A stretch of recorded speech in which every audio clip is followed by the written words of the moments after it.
ગીરના અડાબીડ જંગલમાં કાગ બાપુ સાથે નેહડે ફરી સાહિત્યનું દોહન કરતા મેઘાણીજીની ઉપસ્થિતિમાં નેહડાની ગાયું ભેંસ્યું પર ત્રાટકેલ વનરાજસિંહને ડાંગ લઈ ભગાડતી હીરબાઈને જોઈને તેમના મુખેથી 14 વર્ષની ચારણ કન્યા રચાઈ, તો બીજી બાજુ બરડા પંથકના મેરાણી ઢીલીબેનને ત્યાં સુસવતા શિયાળે રાત્રિના ઘાસલેટના દીવાની જ્યોતે ઢીલીબેન રોટલા ઘડતા જાય અને લોકગીત ગાતા જાય. તેમણે તો ગીતોનો જાણે પટારો ખોલેલો.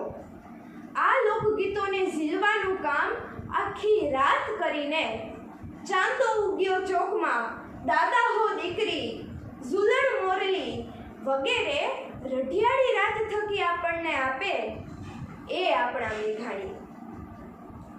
ઓહો, 50 વર્ષની આટલી ઓછી ઉંમરમાં આવું અદ્ભુત કાર્ય! અંગ્રેજી કાવ્ય સમબડીઝ ડાર્લિંગ ઉપરથી તેમણે કોઈનો લાડકવાયો ગુજરાતી કાવ્ય રચ્યું. ટાગોર તથા ગાંધીજીથી તેઓ ખૂબ જ પ્રભાવિત હતા. તેથી જ તેમના સાહિત્યમાં દેશપ્રેમ, સમર્પણ, કરુણા, ત્યાગ વગેરે ભાવ અભિવ્યક્ત થાય છે. મેઘાણીજીની ગામઠી વાણી, આહાહા!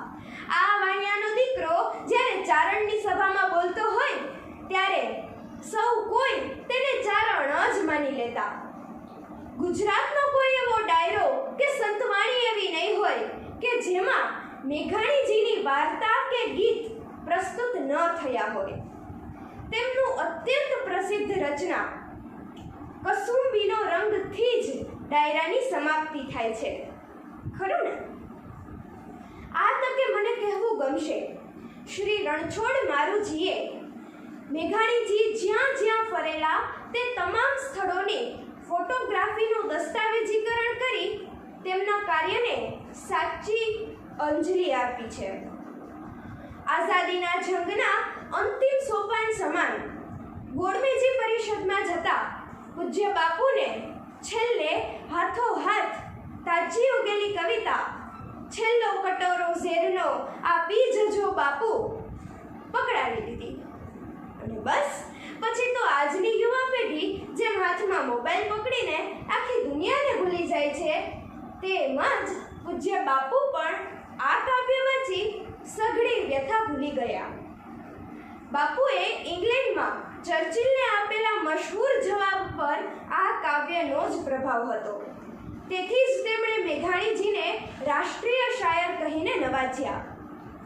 મેઘાણી રૂપી મેઘ તો વરસી ગયો, પરંતુ તેના સાહિત્ય રૂપી અમૃત રસને સોશિયલ મીડિયા તથા અન્ય માધ્યમો દ્વારા લોકો સુધી પહોંચાડીએ એ જ એમની જન્મ જયંતિએ સાચી સ્મરણાંજલિ હોઈ શકે.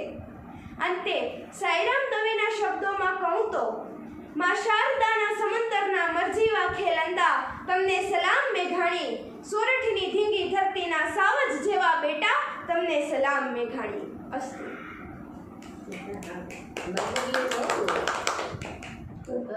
કેટલી છે? માથે થોડું ઊંચું માથે. ભૂલે થઈ.